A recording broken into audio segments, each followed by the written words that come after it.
नमस्कार दोस्तों, स्वागत है आप सभी का आपके अपने YouTube चैनल ये कहानियाँ पर। दोस्तों, आपने सुना ही होगा कि हमारी पुरानी पीढ़ी के लोग अपने जीवन में 100 दीपावली देख पाते थे, अर्थात 100 साल तक जी लेते थे। लेकिन आज के ज़माने में 60 या 70 साल का जीवन भी अधिक माना जाता है, और उसमें भी जो लोग अच्छे होते हैं वो तो और भी कम उम्र में ही इस दुनिया को छोड़कर मृत्यु को प्राप्त कर लेते हैं। आपने लोगों को कहते सुना होगा कि भगवान अच्छे लोगों को जल्दी बुला लेते हैं, लेकिन क्या आपको पता है कि ऐसा क्यों होता है? क्यों दूसरों का भला करने वाले अच्छे लोग बुरे और दुष्ट लोगों की तुलना में जल्दी मृत्यु को प्राप्त होते हैं? आपने लोगों को यह भी कहते हुए सुना होगा कि इस भले इंसान को इतनी जल्दी मौत क्यों आ गई, और वह दुष्ट अभी तक मरता क्यों नहीं है? क्या सच में ऐसा होता है? क्या सच में इसका कोई कारण है? अनेक ग्रंथ में इसके बारे में बताया गया है। तो आज की जो हमारी वीडियो है उसमें हम इन्हीं आधारों के माध्यम से इस प्रश्न का उत्तर ढूंढने की कोशिश करेंगे। तो चलिए फिर शुरू करते हैं। गीता में भगवान कहते हैं कि जिस व्यक्ति ने जन्म लिया है उसकी मृत्यु अवश्य ही होगी, और हमारे सनातन धर्म में भी माना जाता है कि किसी व्यक्ति के जन्म से पहले ही उसकी मृत्यु निर्धारित हो जाती है। उसका जन्म कहाँ होगा, उसके माता पिता कौन होंगे, उसका विवाह किसके साथ होगा, ये सब निर्धारित हो जाता है। सभी धर्मों में मृत्यु को एक अटल सत्य माना गया है, और जिसने भी जन्म लिया है उसे एक ना एक दिन मरना ही पड़ता है। किसी का जीवन या मृत्यु भगवान के हाथों में ही होता है। आपने सुना होगा कि जितनी चाबी भरी राम ने उतना चले खिलौना। तो हम वो खिलौना है जिसकी चाबी भगवान के हाथों में होती है, और सभी चीज़ उनकी इच्छा से ही होती है। हिंदू धर्म में मान्यता है कि भगवान हर अच्छे मनुष्य को किसी न किसी उद्देश्य के साथ ही धरती पर भेजते हैं, और जैसे ही उद्देश्य पूरा हो जाता है तब भगवान उन्हें वापस बुला लेते हैं। अर्थात अच्छे लोगों की मृत्यु उनकी अच्छाई पर निर्भर करती है। कलयुग के लक्षण में भी बताया गया है कि इस युग में पापी अधिक वर्ष तक जिएंगे और पुण्य आत्मा जल्दी इस लोक का त्याग कर देंगी। इसके अलावा आपको यह भी बता दें कि जो लोग यह कहते हैं कि मरने के बाद इंसान खाली हाथ जाता है, उन्हें यह जान लेना चाहिए कि 3 चीजें ऐसी हैं जो मरने के बाद उसके साथ जाती हैं। एक है संचित कर्म, दूसरा है स्मृति, और तीसरा है जागृति।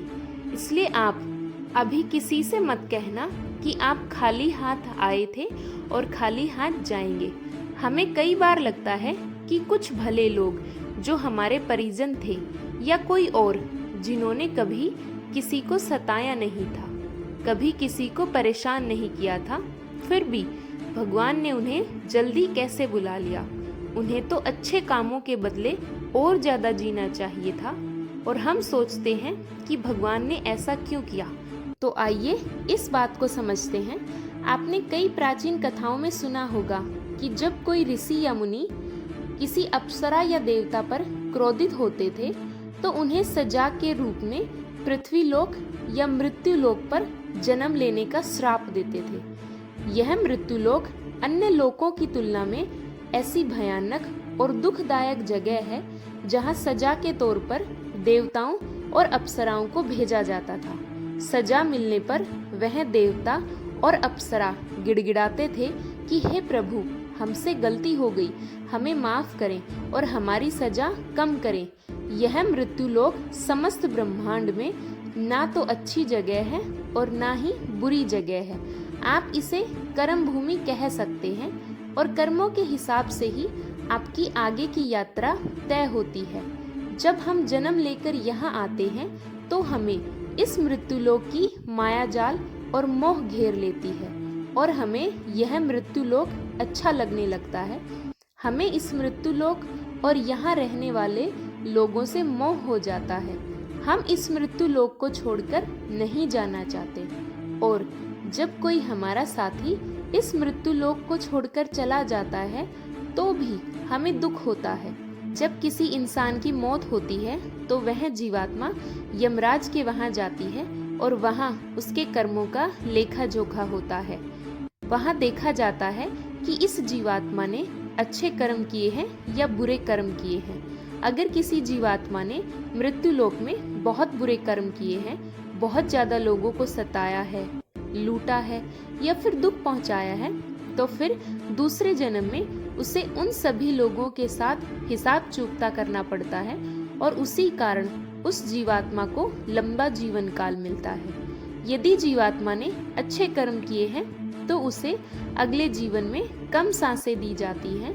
कई लोग कहते हैं कि अच्छे काम करने वाले को लंबा जीवन देना चाहिए और बुरे काम करने वाले को कम जीवन देना चाहिए, लेकिन भगवान ने जो व्यवस्था बनाई है वह सही और उत्तम है, क्योंकि इस मृत्यु लोक में जीवन जीना हमारा लक्ष्य नहीं है।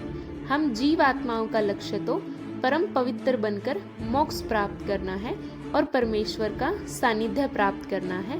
हर एक जन्म के साथ हमें अवसर मिलता है कि हम अपनी चेतना के स्तर को अच्छे काम करके ऊपर उठाएं, क्योंकि हम बुरे काम करते हैं तो हमारी चेतना का स्तर नीचे जाता है और हमें हजारों और कई बार तो करोड़ों सालों तक इस मृत्यु लोक के दुखों को झेलना पड़ता है।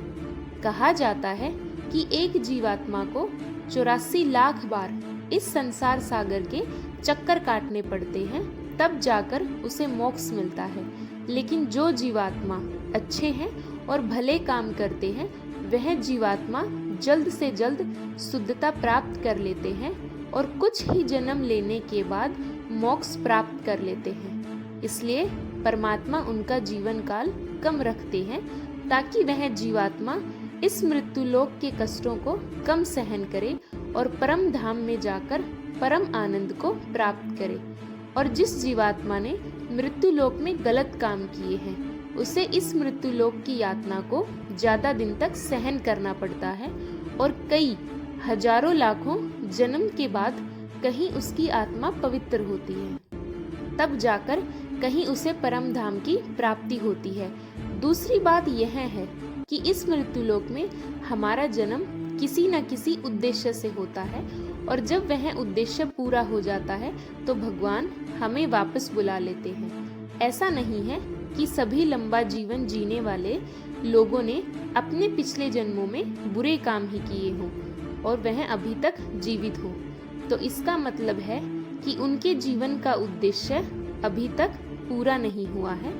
दोस्तों, मैं उम्मीद करती हूँ कि आप समझ गए होंगे कि जो भी अच्छे लोगों की मृत्यु जल्दी हो जाती है और जो हमारे प्रियजन भी थे जिनकी मृत्यु जल्दी हो गई थी, वह एक पवित्र आत्मा थी और जितने दिन उनका सानिध्य प्राप्त हुआ वह हमारा सौभाग्य था।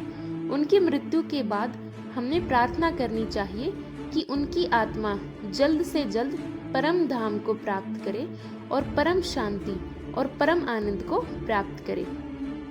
यह जन्म और मृत्यु का रहस्य कुछ ज्यादा ही गहरा होता है, जिसे देवता लोग भी नहीं समझ पाते हैं। इसलिए मित्रों, आज से अपने जीवन को सार्थक बनाने के लिए अपनी गलत आदतों को छोड़कर अच्छी आदत अपनाएं।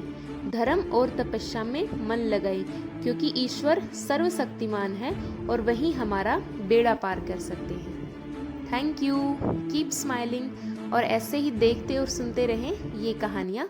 और अगर आपको हमारी कहानियाँ पसंद आती हैं तो please like, share and subscribe.